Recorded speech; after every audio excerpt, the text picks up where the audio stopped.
Anyway, Chris, it's great to have you and to discuss some of your work. You've Thank written a you. lot about Freemasonry and spiritual alchemy. Some of these topics will be alien to our listeners, and some will be very familiar with them. So, but I just want to start by discussing first a little bit of your background, because you're a 33rd degree Mason. People have certain prejudices around Masonry. Right. Um, there is, I think, some truth to some of it. There's obviously, but not all. So I'd love to understand more of um, Yes. your lineage, in a sense, which, Hmm. what brought Of you into course. Masonry, and which branch, which Right. branches, and kind of what brought you into Masonry, and Yes. made you want to pursue to become a 33rd degree. Also, it's this is a 30-minute conversation. Yes. Yeah, 30, 45 minutes, in that Okay. range. Right. Sure. Because I could go on for 2 or 3 hours, no problem. I'm sure you could. We'll have to have you back for those extra hours. Thanks. So yes, go ahead and start with You ready? Yes. absolutely. So my background is I now live in Tokyo, but after high school, I applied to study Japanese at Cambridge University in England. In those days, there was a lot of friction, economic friction in England. For example, the British and the English were charging Japan with dumping cars in the UK economy, which means that they were selling them for less than you could buy them in Japan. Well, it wasn't true, but that's what people thought. And so people started attacking Japanese cars and damaging them, etc. So I thought there was an opportunity to understand the Japanese side of the situation. So I took what we call in England a gap year, which is 1 year holiday, sometimes a working holiday after high school, but before joining a university. And most universities actually recommend people taking a gap year. So I came to Japan and I really enjoyed life in Japan, and decided, why study Japanese in England when you can study in Japan? And I have been here now nearly 40 years. Initially, I was in the pharmaceutical industry and later in banking, working for a French bank. And then for the last 5 years, I have been either a lecturer or a professor at university teaching in social sciences. But that doesn't get us to Masonry and your Right. initiatory path in, Yes. which branch, and what brought you into Masonry and led you want Yes. to pursue to become a 33rd degree. Well, one thing is masonry tends to be a family thing. So my great grandfather, grandfather, and father all Freemasons, and so I knew about Freemasonry. Not to a great deal, but I knew that my family, my father and grandfather enjoyed it. They enjoyed going to banquets. Um, for example, when my grandfather was ill on one occasion, the Speaker of the House of Commons came to visit him. And I opened the door when they rang the bell. I was so surprised. I recognized the face from television. I was only like 17 or so. I forgot the person's name, but I recognized the name. And it turned out that they were both in the same lodge, and that he came to look to see how my grandfather was doing. So this had a very strong impact on me. I mean, this is similar to Nancy Pelosi coming to visit you, unexpectedly. So yes, it was a surprise to me. And so when I came to Japan, I had an opportunity to join a lodge.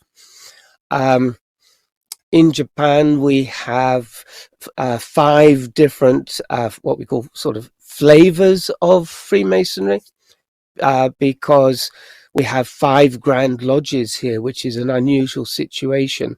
Normally you have 1 Grand Lodge for every country. In America, because the scale is so wide, you have 50 Grand Lodges, 1 in each state, but there is no national Grand Lodge.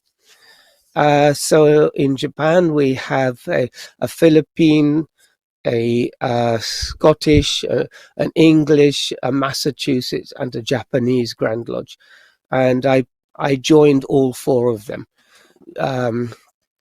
But the community here is quite small, some 2,000 people in 5 Grand Lodges. Most of them, of a large proportion, are with the military.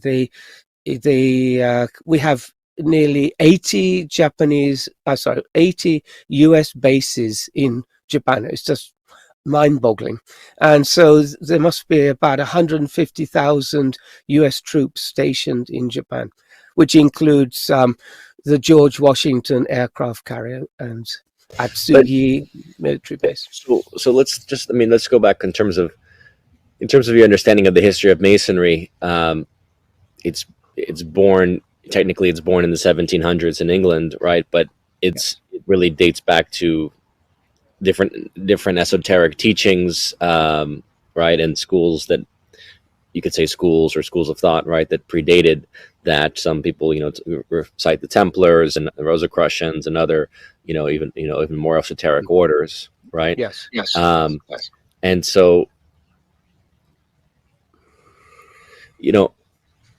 how did, as far as the importance and prominence of Masonry, people talk about them as a secretive order, or an order, or a brotherhood with secrets, right? Some of the things are known now publicly, and a lot of things are still esoteric, and obviously gatherings and things like this. There's still things that take place that are secret.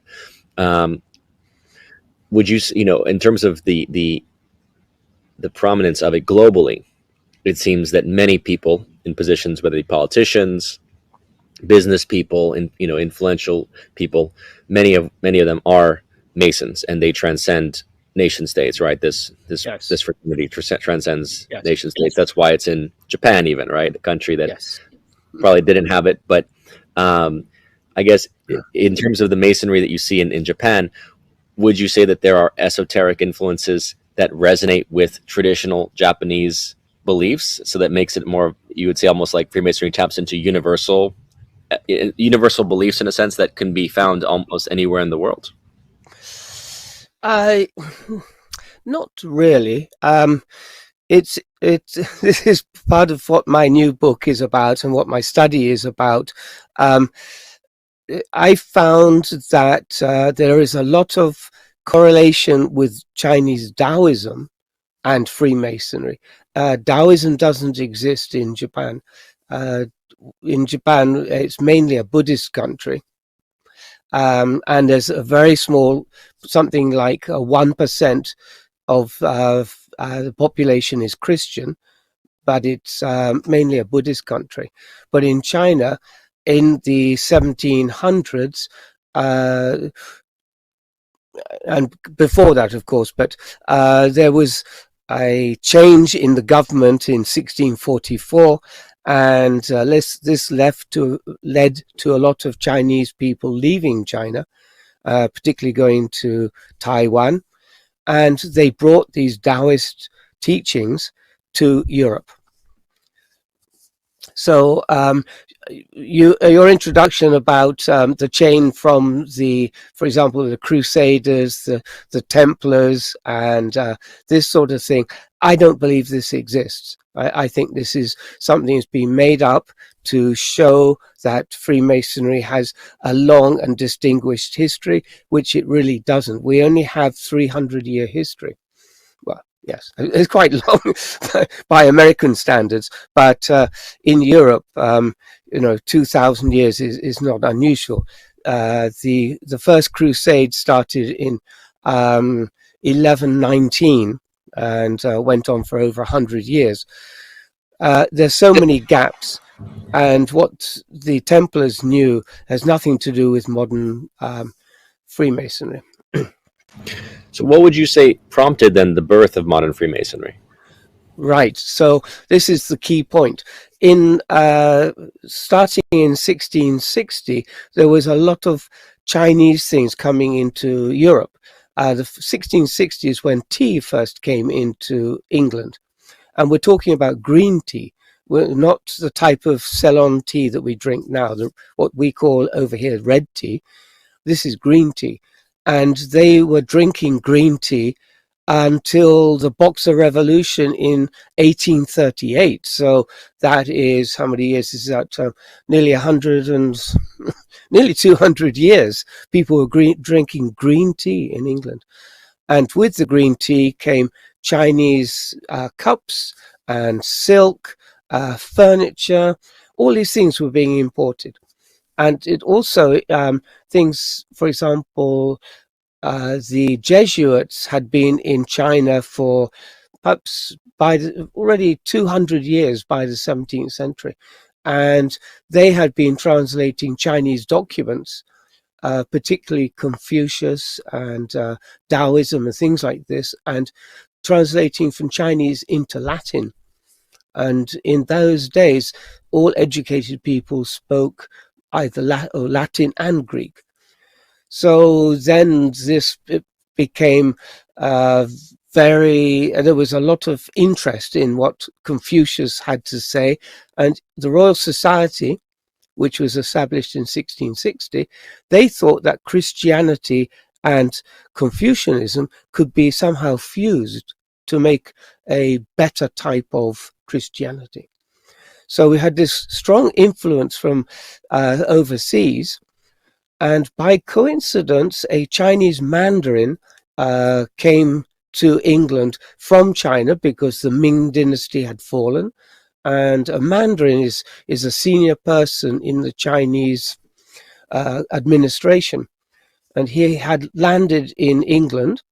He was the first Chinese person to be in England. I mean, apart from coolies who had been on ships. But this is an educated Chinese man. He would have come with some servants. He would be head to toe in Chinese silk clothes. People would have been very surprised to see him. And in fact, he met with the king at the time, King James II, who had a painting commissioned.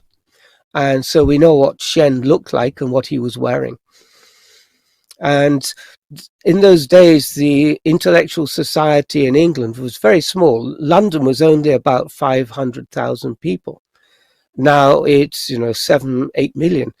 So the intellectuals all knew each other, and particularly they focused on the court of James II, because that's how they got. Let's see, they were supported with finance from James, just in bags of gold. He'd just give somebody some money and please do this and establish a hospital or whatever. So patronage was very important in those days. And so everybody knew each other. And so the Chinese Mandarin ended up meeting Isaac Newton, Robert Boyle. He met the king. And the first three Grand Masters of this new type of Freemasonry all were working with Isaac Newton. John de Sagulier was working with him in the Exchequer, which is in the United States you call it the Treasury. Newton was in the mint, making coins, and George Payne also worked with him. And de Sagulier, one of the Grand Masters, was Isaac Newton's secretary. So everybody knew everybody. And when this Chinese person arrived with this astounding knowledge, then everybody was sat up and thought, we need to do something with this. And then they created an organization piggybacking on the existing fraternity of stonemasons, which had been around since the 1300s. So basically, they took something old, they reinvented it, they added this Taoist teaching, Also, there's an alchemical teaching, and it was kind of all secret teachings of those ages, bottled up in this 3-act play, which we call Freemasonry, which is 3 degrees, but it's put on as 3 acts. Nice. And then when you speak of the alchemical teachings, certainly alchemy had been practiced throughout the Middle Age, the medieval period, right? But as you said, more in secret. And there's a physical alchemy, the striving to create gold, Right. right, from using a secret Yes. stone and philosopher's stone and certain things. But then Yes. there's also the spiritual alchemy. So, Right. Right. can you share a bit of what the spiritual alchemy looks like, and what, as you mentioned, the 3-act drama? What is that drama essentially? Right. And I think we probably see it So, in movies most of the time nowadays. So it's become much more discernible and basically promulgated en masse than right. it would have been Right. 300 years ago. Well, so basically, Freemasonry is a fraternity. So it's people getting to know each other and enjoying each other's company. And we also, we're a major charity worldwide. We give away $2 million every day somewhere in the world, buying helicopters for relief of, for example, Médecins Sans Frontières. We give money to them. So we're a fraternity, but when you join the fraternity, you have to go through this initiation, which is, as you say, it's like a play, and it's done in the round. It's not sitting in the audience and watching a performance on stage. You're in the you're in a circle, and it's happening in front of you. And the candidate to join, who we call a candidate because he wants to become a Mason, he's part of the play, and he doesn't understand what's happening. But we guide him and tell him what to say. And this is how he learns, because he learns through participating. So there are 3 degrees. It's like an act in a play, act 1, 2, and 3. And the first act, there's normally 1 month between each. We don't do the whole play in an afternoon or an evening. Normally you do the first act and you have to wait a month. If the lodge is busy, sometimes you wait 2 months or longer. The first act, which I explain in my book Initiation by Light, is where the worshipful master brings light to the candidate, light from the east. And this is exactly the same as the Taoist initiation ceremony. And I know because I attended that ceremony in 2016 in Taipei, and I was blown away. The similarity, I found 26 correspondences between Freemasonry and Taoism. There's just one of the most important is that in Freemasonry, we have 3 candles that are lit at the beginning of when you open a lodge, and they're the last thing to be closed when you close the lodge. So in Taoist temple, it's exactly the same. They have 3 candles representing the east, the sun, the moon, and what they call Wu Qi, which is the the void of potential. It's another way of saying the universe or whatever. And so these 3 candles are lit, and then then the play begins. And Freemasonry is exactly the same. And so these coincidences are just too astounding, I thought, to be a coincidence. And then I traced it back, and then I found this Mandarin. His name's Xiong Fuzhong. And then the whole thing fell into place. The second play, 2nd degree, is the alchemical one. And so alchemy has started to die because with the advent of the Royal Society in 1660, now all our knowledge was being classified. So you had, for example, chemistry and physics and geology and metallurgy. But previously, that was all one thing, which they called alchemy. So now we had the Society of Physicians and the Society of Chemists and things. But even in the 1700s, there were still people who thought they could make gold from mercury. And one of those was Isaac Newton, and another person was Robert Boyle. And they knew each other very well. And they also knew the first three Grand Masters of Freemasonry. And I don't think that's a coincidence. So but the Chinese knew by 100 AD that you cannot make gold from mercury. I I have to step back because there is the English physicist Rutherford. He actually did make gold from mercury, but the cost was so extreme, it just was not commercially viable, so he gave up on that. But it has been done in physics. But by 100 AD, the Chinese realized that you could apply the same terminology for alchemy to a spiritual growth. And they wrote this down in a book. Well, initially it was just written as a scroll, and people used to copy the scroll and pass it among themselves. There was no publishing industry I think it's about 600, about the Tang dynasty. So that would be the 670, 700s AD. This was written down by somebody called Lu Dongbing, who's very famous in China. And then it was published in 1688, and eventually in 1929 it was translated from Chinese to German, and a bit later then into English. The book is called The Secret of the Golden Flower, and it shows a Chinese spiritual alchemical system for becoming out of body, to have an astral travel.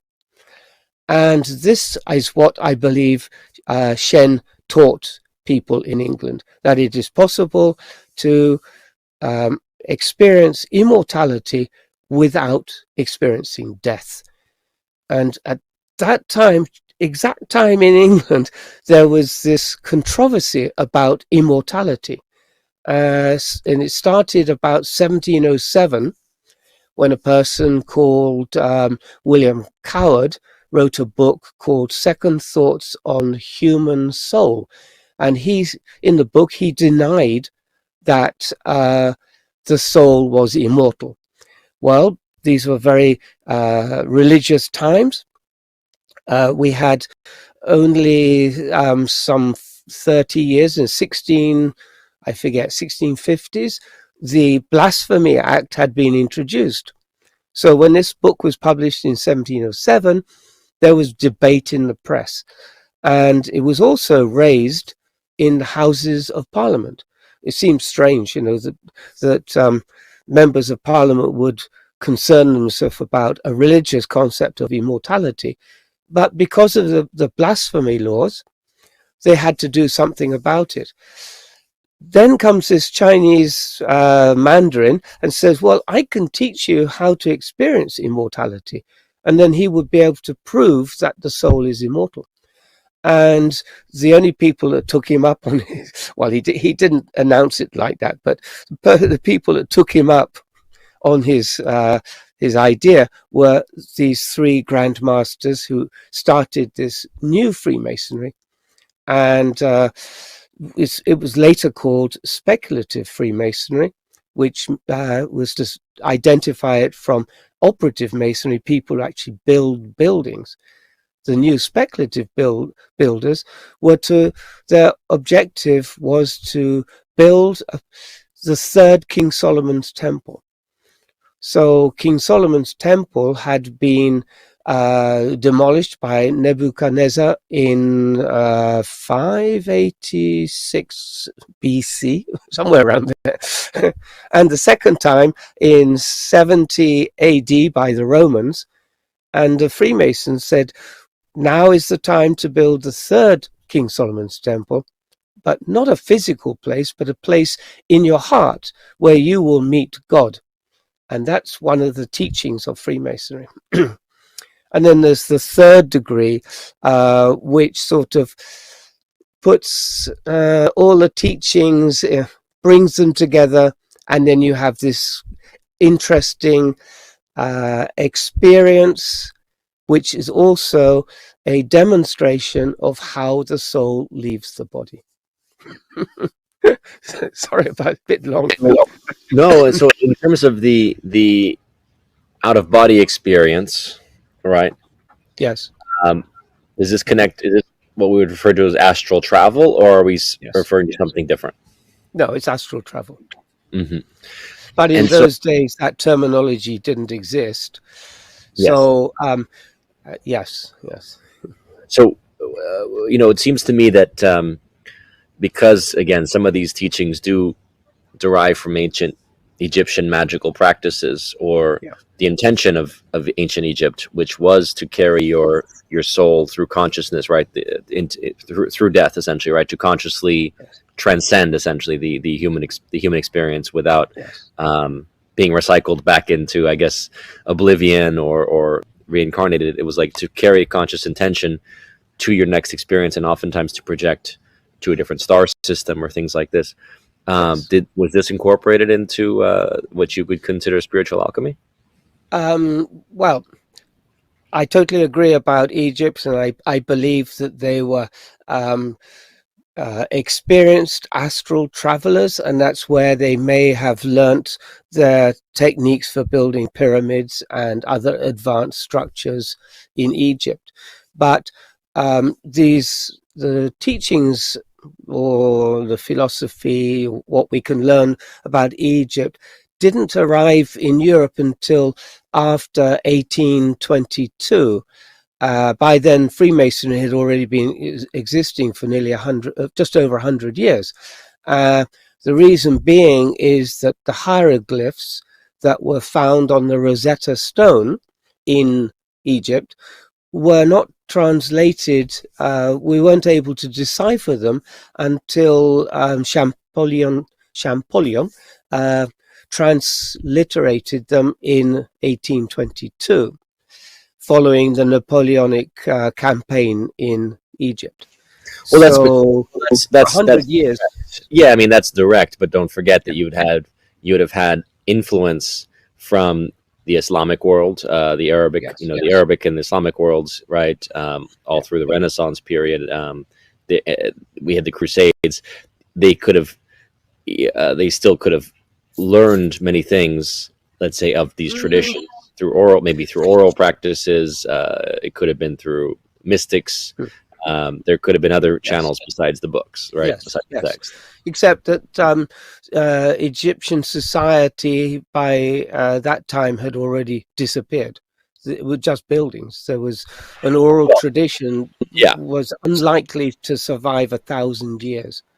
but And even some of Plato's yeah, concepts could have come. How do you say? Had the markings of Egyptian philosophy, right? So yes, there's other ways that these things could have been passed on yes.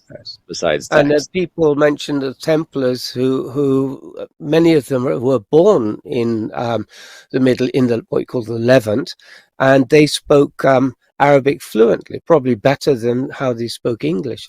And these people often brought ideas back with them. One of the issues is that the Jacques de Molay, the last Grand Master of the Templars, was executed in 1314, and Freemasonry didn't start for another 400 years. So what happened in that gap? That's nearly 16 generations. So it's difficult to pass a secret teaching from one generation to the other over 16 generations. Like I don't remember anything very little what my grandfather told me, and that's only 2 generations. So 16 is a big gap. Yeah. Well, the Rosicrucians existed at some point in the interim. 1623. They put up their Fama Fraternities. Yes. Yeah, the externalization. Yeah. So I know I understand what you're saying. I just think that the teachings from a senior Mandarin who arrived in England when the whole idea of immortality was being challenged, not just in the press but also in Parliament. When he came with the secret teachings, and he was introduced to Boyle and Isaac Newton, and he introduced the King. He met all the right people. And when he explained this, because they all wanted to know about his country, his language, they asked about weights and measures and all sorts of things. And when he explained his religion, that would have been mind-blowing, I think. So, nowadays we say that Freemasonry is a peculiar system of morality. But I think originally it started off as a powerful spiritual experience. And that's what we kind of lost over the years. And so, if you were to say, the modern Masonry again does to a certain extent get a bad rap because of Yes. the secretive nature of it, and to me it seems like a sort of a neutral. I would describe it as sort of a neutral entity that can be that has been that there are bad people within it that use the cover of these relationships, right, and the secrecy of it to perpetuate dark things, right? Yes. And then there are people. Not really, but yes, people do Well, say that. Yes. well, I think there's enough credible evidence of Yeah. people who have been involved with dark things and using the networks of their of secrecy within their order to say, well, we won't prosecute or we won't come after you, right, as a fellow Mason, that kind of thing. I think there's enough evidence to say that there have been plenty of bad Masons. Yes, there have been those. Yes, we have had issues where, well, even in the early days, one of the first Grand Masters, his name was Lord Byron. He killed somebody in a duel, and because he's a lord, he was prosecuted by the House of Lords in the Parliament. But the prosecutor was also a past Grand Master, and the whole thing just fell apart. There was no prosecution.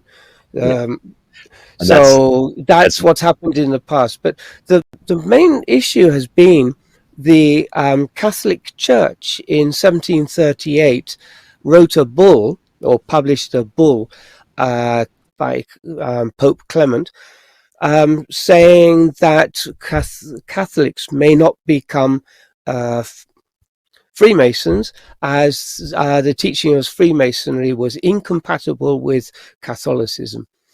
The problem that is to do with a political issue in Europe at the time between the Jacobites, who were Catholics, and the Hanoverians, who were Protestants. And when Freemasonry started to expand in France, the Pope put his foot down and closed down all the lodges and excommunicated any Catholic who was a member, because he saw it as a Protestant threat against Catholicism. And that's the only reason and that happened in 1738. So, we've had nearly 300 years of people not understanding the situation. We are, we're a membership of 5 to 6 million people. And personal feeling is that Freemasonry is a force for good.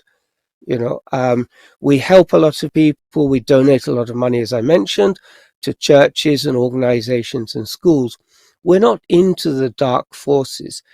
The only interesting thing that sets us apart from Rotary and any other fraternity is that we have this unique initiation process, and it has been the same. It hasn't changed in over 300 years, and it's the same in every country in the world, which makes our standards, we keep our standards the same. So, I think one point I wanted to mention is I saw on CNN last year about the U.S. Surgeon General, Dr. Vivek Murthy, and he was saying that loneliness and isolation are affecting nearly half of the adults in the US. And and he said what was really surprising is that loneliness can kill. It's equivalent to being a regular smoker. And he said, the death statistics were equivalent. This is something that Freemasonry tackles head on, because we make communities and we support new friendships among people. We get involved in local communities and charities and things like that. But we're not a religious organization. We have no background of Catholicism or anything. We're just a fraternity. And so but one point is that as a member, we're not allowed to reach out and ask people, would you like to be a Freemason? They have to ask us. They have to come of their free volition. And I guess, yeah. My curiosity is just, speaking of the spiritual alchemy within Freemasonry, going through those 3 phases of initiation, do you think that most Masons even understand these spiritual principles or understand the nature of the rituals that they're performing? No, probably 1%. And that's why I wrote my books, because when I came across this, I just wanted a larger audience to think about these things. Because, with a modern mindset, it's very difficult to understand what was happening 300 years ago.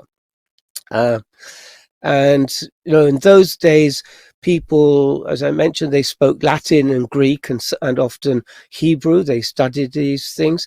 Nowadays, some people have difficulty speaking their own language, So their education system was different, and they were much more in touch with the spiritual, I believe, through alchemy and through experiences. They also studied the Kabbalah, and there is elements of the Kabbalah in Freemasonry in the 3rd degree, particularly. So Freemasonry is kind of an experiential practice where you get to think about immortality and the existence of the soul, and also how you want to die. I think, make this, you don't really, it's not something we talk about, but it's something we can have in the back of our mind, because it's central to the degrees, particularly the 3rd degree. And so going forward, would you say that the spiritual life, the spiritual side of Masonry is something that really needs to be emphasized? Yes. And reinvigorate Masonry with the spiritual undertones, yes, so that people actually understand what they're doing. Otherwise, it becomes this weird occult ritual. Yes, right? It just becomes an empty vehicle. It's like a jar with nothing in it. Which, but when you start to understand the spiritual aspects of it, it changes your life as well. I mean, I was a Mason. I've been a Mason for 40 years. And it's only in the last 10 years that my mind was open to the possibility that Freemasonry is a spiritual practice and not a practice of morality. Very well said. Very well said. Well, thank you, Chris. I guess we're getting to the end of our time, but I really appreciate the work you're doing. I'm eager to dive in further to your work, because it's been over a decade or so since I really dove deep into alchemy, spiritual alchemy, and I'm really curious to see how you've connected some of these ties to the Chinese traditions, Taoism, modern Masonry, and I think people will learn something new about maybe what the origins of Masonry from your work. I hope so. Thank you. Of course. Well, thank you for coming in and speaking with me today. It's been my pleasure. Thank you very much.